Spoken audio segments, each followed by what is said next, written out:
حضرات گرامی، شاعر کہتا ہے کہ سلام ہو اس ذات پر جس نے اسرار محبت ہم کو سکھایا، سلام اس ذات پر جس نے زخم کھا کر خون برسایا، سلام اس ذات پر جس کے گھر میں چاندی تھی نہ سونا تھا، سلام اس ذات پر کہ ٹوٹا بوریا جس کا بچھونا تھا، سلام اس ذات پر کہ جس کا نام لے کر اس کے شیدائی الٹ دیتے تھے تخت قیصریت اور دارائی، سلام اس ذات پر جس کے پریشان حال دیوانے سنا سکتے ہیں اب بھی حیدر و خالد کے افسانے۔ حضرات گرامی، حقیقت بیان کروں گا دوستو، چاہے میری زبان کٹ جائے۔ جس زمین پر نبوت کی توہین ہو کہیں گر نہ پڑے آسمان دوستو، اور جو خلاف شریعت ہمیں حکم دے بدل دیں گے وہ حکمران دوستو۔ اپنی منزل کی دھن میں رہے گا رواں بخاری کا یہ کارواں دوستو۔ حضرات گرامی، ہر شخص نے جو بھی اس دنیا کے اندر تشریف لایا ہے، جنہوں نے ختم رسول صلی اللہ علیہ وسلم کی سیرت کو بیان کرنا چاہا تو وہ آخر میں یہ بات کہہ دیے کہ ختم رسول صلی اللہ علیہ وسلم کی سیرت کے بیان کا حق ادا نہیں کر سکتا۔ میں جتنی مرضی چاہے دعوے کر لوں کہ میں ختم رسول کی سیرت بیان کروں گا، میں ختم الرسول کے معجزات بیان کروں گا، میں ختم الرسول کے کمالات و محاسن بیان کروں گا، میں جتنی مرضی چاہے دعویٰ کر لوں، مگر میرے دوستو حقیقت تو یہ ہے کہ ختم الرسول صلی اللہ علیہ وسلم کے جتنے کمالات و محاسن ہیں، آپ صلی اللہ علیہ وسلم کی جتنی عظمتیں، رفعتیں، بلندیاں ہیں، کسی انسان کی اس تک رسائی ممکن ہی نہیں ہے۔ میرے دوستو، اردو اور عربی کی لغت میں کسی ایسے لفظ کو ایجاد ہی نہیں کیا کہ جس میں ختم رسول صلی اللہ علیہ وسلم کے کمالات کا احاطہ کیا جا سکے۔ میرے دوستو، ایک شخص کہتا ہے کہ کمالات سارے پیچھے رہ گئے، الفاظ سارے پیچھے رہ گئے، معانی سارے پیچھے رہ گئے، لغت ساری پیچھے رہ گئی، فصاحت ساری پیچھے رہ گئی، بلاغت ساری پیچھے رہ گئی، نحو سارے پیچھے رہ گئے، صرف سارے پیچھے رہ گئے، منطق ساری پیچھے رہ گئی، لیکن میرا نبی آگے ہی بڑھتا چلا گیا۔ اسی کو دیکھ کر مولانا مناظر حسن غیلانی رحمۃ اللہ علیہ فرماتے ہیں، یوں تو آنے کو تو سب آئے، لیکن جو بھی آیا وہ جانے کے لیے ہی آیا۔ لیکن مکہ کے اندر ایک ایسا محمد آیا جو آیا تو صرف آنے کے لیے ہی آیا، وہ آیا تو آتا چلا گیا، وہ بڑھا تو بڑھتا چلا گیا، وہ پھیلا تو پھیلتا چلا گیا، وہ گھوما تو گھومتا چلا گیا، وہ پھلا تو پھیلتا چلا گیا۔ میرے دوستو، اسی کو تو کہا جاتا ہے کہ وَرَفَعْنَا لَكَ ذِكْرَكَ، کہ پیغمبر ہم نے تیرے ذکر کو کیسا بلند کیا۔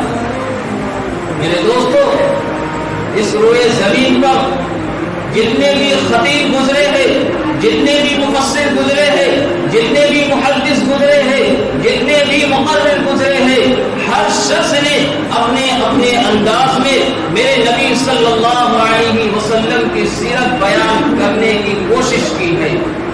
لیکن میرے دوستو، 1400 سال گزر گئے، لیکن پھر بھی میرے نبی کی سیرت کی اتاہ سمندر میں اور میرے نبی کی اتاہ سیرت کی سمندر کی گہرائی میں آج تک کوئی انسان پہنچ نہیں سکا ہے، لیکن پھر بھی لوگوں نے مقام و مرتبہ حاصل کیا ہے۔ میرے دوستو دیکھیے، جب حضرت ابوبکر صدیق رضی اللہ تعالی عنہ نے میرے نبی کی سیرت کے اتاہ سمندر میں غوطہ لگایا تو صدیق اکبر بن گئے، جب حضرت عمر نے غوطہ لگایا تو قاتل سے عادل بن گئے، حضرت عثمان نے غوطہ لگایا تو ذوالنورین بن گئے، حضرت علی نے غوطہ لگایا تو اسد اللہ اور فاتح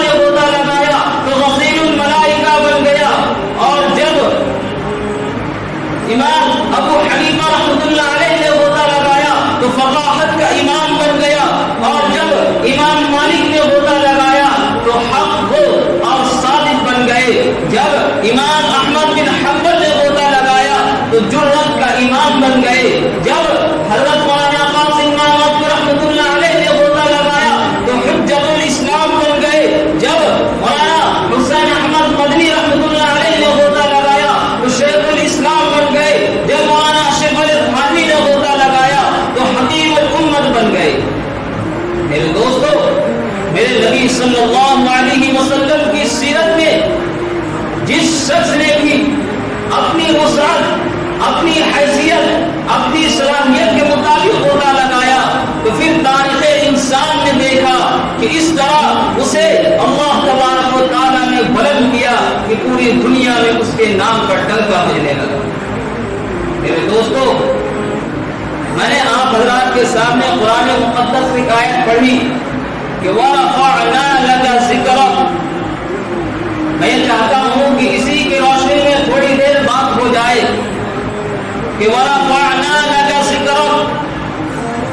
میرے دوستو، آپ صلی اللہ علیہ وسلم کی تاریخ اور سیرت کوئی مقرر بیان کرے، کوئی خطیب بیان کرے، کوئی محدث بیان کرے، کوئی مفسر بیان کرے، کوئی مدبر بیان کرے، اور خود وہ عرش والا اللہ رب العزت بیان کرے تو اللہ کہتا ہے کہ وَرَفَعْنَا لَكَ ذِكْرَكَ، کہ اے پیغمبر ہم نے تیرے ذکر کو ایسا بلند کیا کہ تمام انبیاء کرام کی سیرت کا آغاز ان کی پیدائش کے بعد ہوا۔ حضرت آدم علیہ السلام کی سیرت کا آغاز ان کی پیدائش کے بعد ہوا، حضرت نوح علیہ السلام کی سیرت کا آغاز ان کی پیدائش کے بعد ہوا، حضرت عیسیٰ علیہ السلام کی سیرت کا آغاز ان کی پیدائش کے بعد ہوا، حضرت نوح علیہ السلام کی سیرت کا آغاز ان کی پیدائش کے بعد ہوا، حضرت ابراہیم علیہ السلام کی سیرت کا آغاز ان کی پیدائش کے بعد ہوا۔ اسی طرح 1,24,000 انبیاء کرام کی سیرت کا آغاز ان کی پیدائش کے بعد ہوا۔ لیکن قربان جائیے ہمارے نبی صلی اللہ علیہ وسلم پر کہ جن کی پیدائش تو بعد میں ہوئی لیکن ان کی سیرت کا آغاز ان کی پیدائش سے پہلے ہوئی۔ میرے دوستو، جب حضرت آدم علیہ السلام جب جنت سے نکال کر دنیا کے اندر تشریف لے آئے، اللہ رب العزت کی بارگاہ میں گریہ وزاری کر کر یہ کہتے تھے کہ اللہ میری خطاؤں کو معاف فرما دیجیے، لیکن اللہ توجہ نہیں کر رہے تھے۔ جب حضرت آدم علیہ السلام نے کہا کہ یا اللہ آخری نبی صلی اللہ علیہ وسلم کے صدقے میں میری غلطی کو معاف فرما، تو اللہ کہتے ہیں کہ آدم اس کلمہ کو تو نے کہاں دیکھا؟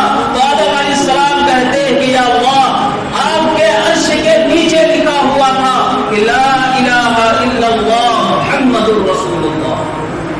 میرے دوستو، اسی طرح حضرت آدم علیہ السلام کا دنیا سے جانے کا وقت ہے، اپنے بیٹے کو نصیحت کرتے ہیں کہ بیٹے سن لے، جب بھی تجھے دنیا کے اندر کسی بھی چیز کی ضرورت پڑ جائے تو ایک نبی مکہ کے اندر جو سب سے اخیر میں آنے والا ہے تو اسی کے واسطے سے اللہ رب العزت کی بارگاہ میں دعا کرنا، اللہ تیری دعا کو ضرور قبول کریں گے۔ تو حضرت آدم علیہ السلام کے بیٹا کہتے ہیں کہ ابو یہ محمد کون ہے؟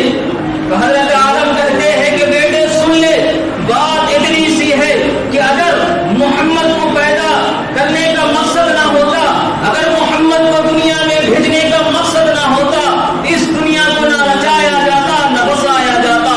یہ دنیا کی زیبائش، یہ دنیا کی زینت، یہ دنیا کے تمام مخلوق، یہ دنیا میں بسنے والے چرند اور پرند، یہ دنیا میں بسنے والے تمام حیوانات، یہ دنیا میں بسنے والے تمام نباتات، اس دنیا میں بسنے والے تمام زہریلے جانور، تمام موذی جانور، یہ صرف اور صرف نبی امت کی رحمت کی وجہ سے۔ میرے دوستو، اللہ تبارک و تعالیٰ نے جب بھی کسی بھی انبیاء کرام کو مخاطب کیا اور مخاطب کر کے جب ان کے سامنے اپنی باتوں کو رکھا تو تمام انبیاء کرام کو ان کے نام سے پکارا۔ جب حضرت آدم علیہ السلام کو مخاطب کیے تو اللہ حضرت آدم علیہ السلام کے نام سے پکارے، حضرت موسیٰ علیہ السلام کے نام سے پکارے، حضرت عیسیٰ علیہ السلام کے نام سے پکارے، حضرت ابراہیم علیہ السلام کے نام سے پکارے. اسی طرح 1,24,000 انبیاء کرام کے نام لے کر اللہ نے مخاطب کیا. لیکن جب میرے نبی کی باری آئی تو اللہ نے کہیں فرمایا یا ایھا المزمل، تو کہیں فرمایا یا ایھا المدثر، تو کہیں فرمایا یاسین، کہیں فرمایا طٰہٰ. میرے دوستو اسی کا تو نام ہے کہ وَرَفَعْنَا لَكَ ذِکْرَکَ، اے پیغمبر کہ ہم نے تیرے ذکر کو بلند کر دیا. میرے دوستو اگر میں یہ بات کہوں کہ نبی کا ذکر تو بہت بلند تھا، اگر کوئی مفسر، کوئی مدبر، کوئی خطیب اگر یہ سمجھتا ہے کہ میں نبی کی سیرت کو بیان کر کے نبی کی ذات کو بلند کروں گا، نبی کی سیرت کو اونچا کروں گا، تو یہ اس کی غلط فہمی ہے. کیونکہ انسان کی بلندی، انسان کی عظمت، انسان کی اہمیت تو نبی کے ذکر سے اسے خود ہوا کرتی ہے. میرے دوستو آپ صلی اللہ علیہ وسلم جس طرح اپنے اخلاق کے اعتبار سے، اپنے کردار کے اعتبار سے شاندار تھے، جاندار تھے، اسی طرح اپنے حسن و جمال کے اعتبار سے بھی بڑے خوبصورت تھے. امی عائشہ کہتی ہے کہ مصر کے اندر حضرت یوسف علیہ السلام کو دیکھ کر مصر کی عورتوں نے تو اپنے ہاتھ کو کاٹ ڈالا. اگر خدا کی قسم میرے محبوب کو دیکھ لیتے تو ضرور بھی ضرور اپنے دلوں کو کاٹ ڈالتے. میرے دوستو بعثت نبی صلی اللہ علیہ وسلم سے قبل پورے جزیرۃ العرب پر کوئی حکمرانی کرنے کے لیے تیار نہیں تھا. نہ کوئی عدالت، نہ کوئی نظام مکمل تھا. امانت و دیانت، صلاح و تقویٰ، زہد و ورع، عصمت و عفت، صلاح و تقویٰ کا جنازہ نکل چکا تھا. شرافت و عزت کی کلیاں مرجھا چکی تھی. ہر سمت تاریخی ضلالت، گمراہی کا دورہ تھا. کسی اردو شاعر نے کیا ہی خوب منظر کشی کی ہے.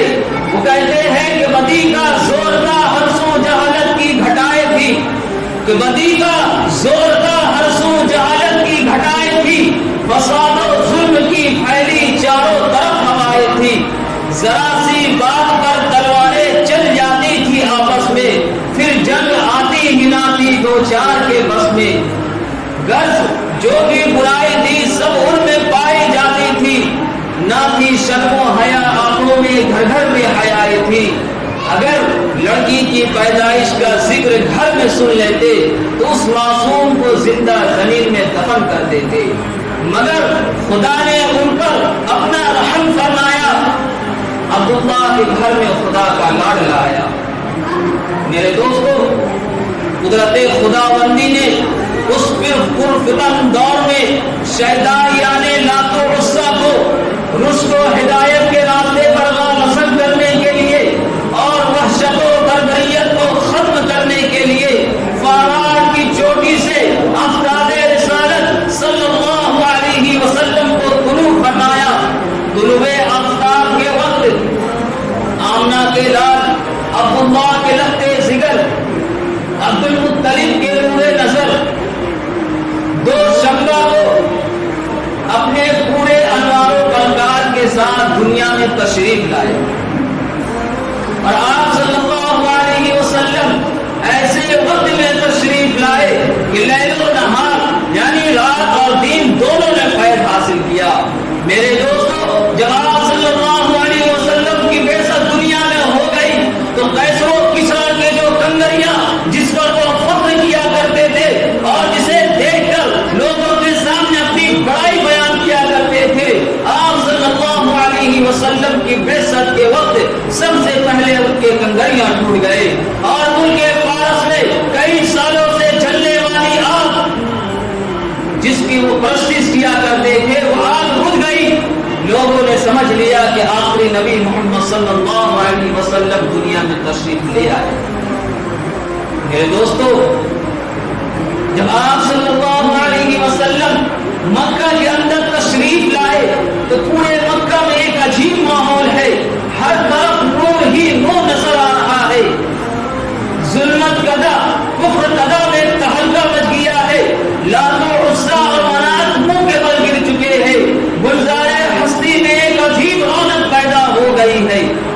میرے دوستو کہنے والا کہتا ہے کہ اس وقت لوگوں کی زبان پر ایک ہی آواز آ رہی تھی کہ ایک والا آ گیا، ایک والا آ گیا۔ وہ آ گئے تو آ گیا دنیا میں انقلاب، وہ آ گئے تو آ گیا دنیا میں انقلاب، اجڑا ہوا چمن تھا گل ستا کر گئے۔ میرے دوستو حضرت آمنہ کہتی ہے کہ اس وقت میرا لب جگر تو کلام نہیں کر سکتا تھا، لیکن انگشت شہادت سے کچھ اشارہ کر رہا تھا۔ وہ اشارہ کیا تھا؟ حضرت آمنہ کہتی ہے وہ اشارہ لا الہ الا اللہ محمد رسول اللہ کا اشارہ تھا۔ جب حضرت آمنہ نے ان تمام صفتوں کو دیکھا تو قلب میں مسرت و خوشی کی حد نہ رہی۔ جب محمد کی اداؤں کو دیکھا لیکن دل کے اندر کچھ غم ہے۔ حضرت آمنہ کہتی ہے کہ کاش آج عبداللہ زندہ ہوتے تو اس لختے جگر کو جو چاند سے زیادہ خوبصورت ہے اسے دیکھ کر کتنا خوش ہوتے، اس کے لیے کھلونا وغیرہ لاتے۔ میرے دوستو غیب سے آواز آتی ہے اے آمنہ فکر مت کرو، میں اس کا رب ہوں، مربی بھی ہوں، استاد بھی ہوں۔ اگر یہ بچہ کھلونا مانگے تو چاند کو کھلونا بنا دوں گا، اگر یہ بچہ کوئی شہادت طلب کرے تو پتھروں سے کلمہ پڑھوا دوں گا، اگر سیر و تفریح کو دل چاہے تو معراج پہ بلا دوں گا۔ میرے دوستو اس کے بعد حضرت عبد المطلب آتے ہیں، آمنہ سے کہتے ہیں کہ آمنہ کوئی نام سوچا ہے؟ تو حضرت آمنہ کہتی ہے کہ جب سے یہ بچہ پیدا ہوا ہے نہ دل پر قابو ہے نہ زبان پر قابو ہے، دل میں کئی نام دستک دیتے ہیں لیکن بالآخر یہ صدا آتی ہے اس کا نام محمد رکھا جائے۔ میرے دوستو حضرت عبد المطلب کہتے ہیں کہ آمنہ میں نے تو اس نام کو اور اس نام کا بچہ میں نے پورے جزیرۃ العرب پر نہیں دیکھا اور نہ سنا۔ تو حضرت آمنہ کہتی ہے کہ آپ نے تو پورے جزیرۃ العرب میں ہی نہیں دیکھا، میں کہتی ہوں کہ پورے جزیرۃ العرب ہی کیا پوری دنیا میں کوئی ایسا بچہ موجود نہ ہوگا۔ تو غیب سے آواز آتی ہے اے آمنہ تو دیکھے گی بھی کہاں سے؟ جب تک یہ دنیا بنی ہے تب سے لے کر اب تک میں نے کوئی ایسا بچہ پیدا ہی نہیں کیا جسے دیکھ کر لوگ یہ کہہ سکے کہ اس سے زیادہ خوبصورت بچہ میں نے پیدا ہی نہیں کیا۔ میرے دوستو جہاں ایک طرف آپ صلی اللہ علیہ وسلم رحمت للعالمین ہے تو دوسری طرف تاریخ انسانیت کے سب سے زیادہ ستائے ہوئے مظلوم ہے۔ جہاں ایک طرف آپ صلی اللہ علیہ وسلم غریبوں کے ماوا اور ملجا ہے تو دوسری طرف طائف کی گلیوں میں ستائے ہوئے مجبور ہے۔ جہاں ایک طرف آپ صلی اللہ علیہ وسلم لوگوں کے لیے مدد کرنے کے لیے ہمیشہ کوشاں رہتے تھے تو دوسری طرف آپ صلی اللہ علیہ وسلم کے اوپر مظالم کے پہاڑ توڑے گئے۔ لیکن پھر بھی میرے دوستو آپ صلی اللہ علیہ وسلم نے اپنی امت کے خاطر کبھی امت کے لیے بدعا نہیں کی۔ جب طائف سے آپ صلی اللہ علیہ وسلم کے اوپر ظلم ہوا اور آپ صلی اللہ علیہ وسلم ایک درخت کے سائے میں بیٹھ گئے تو حضرت جبرائیل آتے ہیں اور کہتے ہیں یا رسول اللہ اگر آپ کہیے تو ان دونوں پہاڑ کو ملا دوں گا، یہ طائف والے ہلاکت و برباد ہو جائیں گے۔ میرے دوستو آپ صلی اللہ علیہ وسلم جواب دیتے ہیں کہ اے جبرائیل یہ لوگ آج اگر میری دعوت پر لبیک نہیں کہہ رہے ہیں تو انشاءاللہ کل آنے والی ان کی نسلیں ضرور میری دعوت پر لبیک کہیں گے۔ میرے دوستو صحابہ کرام آپ صلی اللہ علیہ وسلم کی سیرت اور صورت دونوں معلوم کرنے کے لیے ہمیشہ کوشاں رہا کرتے تھے۔ ایک مرتبہ صحابہ کرام کے ایک جماعت امی عائشہ رضی اللہ تعالی عنہا کے پاس آتی ہے اور کہتے ہیں کہ اماں نبی کی شان بیان کر، تو اماں کہتی ہے قرآن پڑھتے نہیں، ارے قرآن کھولو تو صحیح، قرآن کے ہر صفحے پر میرے نبی کا حسن و جمال لکھا پڑا ہے۔ جب میرے نبی کی چہرے کی باری آئی تو قرآن نے اور سہا کہا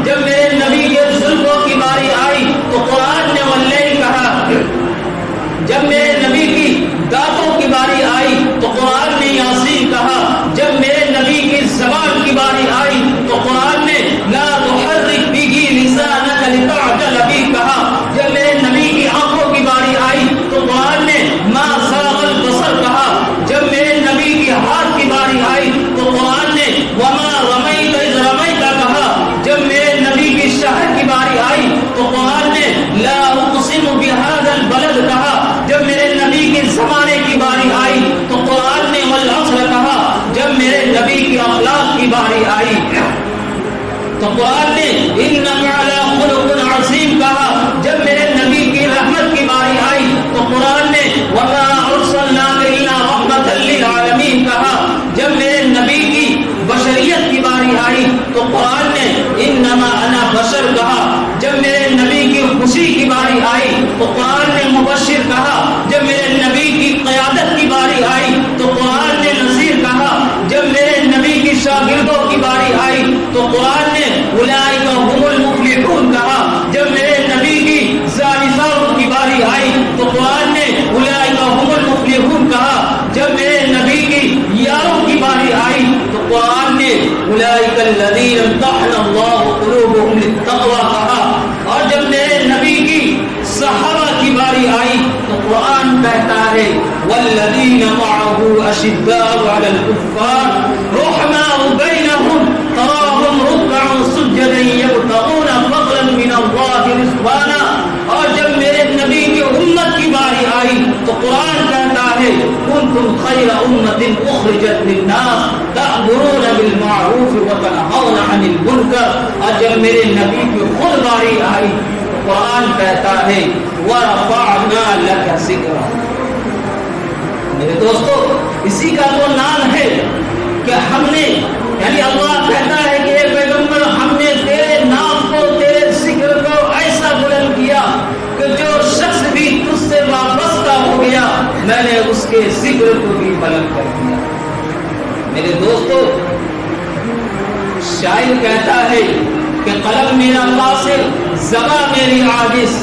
قلم میرا قاصر زباں میری عاجز. محمد کی عظمت سناؤ میں کیسے ہے محبوب رسول امام الرسول وہ فضائل مکمل سناؤ میں کیسے. پھر ایک شاعر آپ صلی اللہ علیہ وسلم کی تعریف میں جب عاجز ہو جاتا ہے تو یہ شاعر کہتا ہے کہ زمزم و کوثر و تسنیم لکھ نہیں سکتا. کہ زمزم و کوثر و تسنیم لکھ نہیں سکتا. یا رسول اللہ آپ کی عظمت میں کچھ لکھ نہیں سکتا. اگر ساتوں سمندر نچوڑو بھی راحت آپ کے نام کا ایک میم نہیں لکھ سکتا. میرے دوستو ایک قلم نگار ایک محرر